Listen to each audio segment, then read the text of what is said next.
छोटे से गांव बिशनपुर में रामू काका रहते थे। उम्र के इस पड़ाव पर भी उनके चेहरे पर हमेशा एक प्यारी सी मुस्कान रहती थी। रामू काका के पास बस 2 एकड़ जमीन थी जो उनके पुरखों से मिली थी।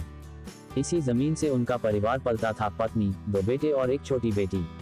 रामू काका का दिन सुबह सूरज उगने से पहले शुरू हो जाता था। हाथ में हल और बैलों के साथ वे खेत की ओर निकल पड़ते। धूप हो या बारिश, रामू काका खेत में पसीना बहाने से पीछे नहीं हटते थे। लेकिन कुछ वर्षों से मौसम की मार, महंगे बीज और कीटनाशकों ने उनकी खेती को कठिन बना दिया था। फिर भी उन्होंने हार नहीं मानी।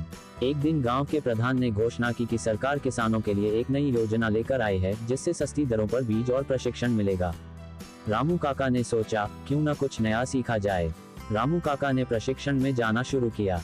वहां उन्होंने सीखा कि कैसे आधुनिक तरीके से खेती की जाए, ड्रिप इरिगेशन, जैविक खाद और फसल चक्र का महत्व। उन्होंने अपने पुराने तरीके थोड़े बदले और नई तकनीक अपनाई। धीरे धीरे उनके खेत की उपज बढ़ने लगी। इस साल रामू काका ने जैविक टमाटर और गोभी उगाए। फसल इतनी अच्छी हुई कि पास के शहर से व्यापारी खुद खरीदने आने लगे। पहली बार उनके घर में पैसों की रौनक आई। उन्होंने अपने बेटे को कॉलेज भेजा और बेटी के लिए स्कूल की फीस जमा कराई। गांव के बाकी किसान भी रामू काका को देखकर प्रेरित हुए। अब पूरा बिशनपुर जैविक खेती के लिए प्रसिद्ध होने लगा। सरकार ने भी गांव को आदर्श कृषि गांव का दर्जा दिया। रामू काका की सबसे बड़ी खुशी ये को है। रामू काका की कहानी हमें सिखाती है कि कठिनाइयां चाहे कितनी भी बड़ी हों, अगर हम सीखने का जज्बा और मेहनत की ताकत रखते हैं तो सफलता जरूर मिलती है।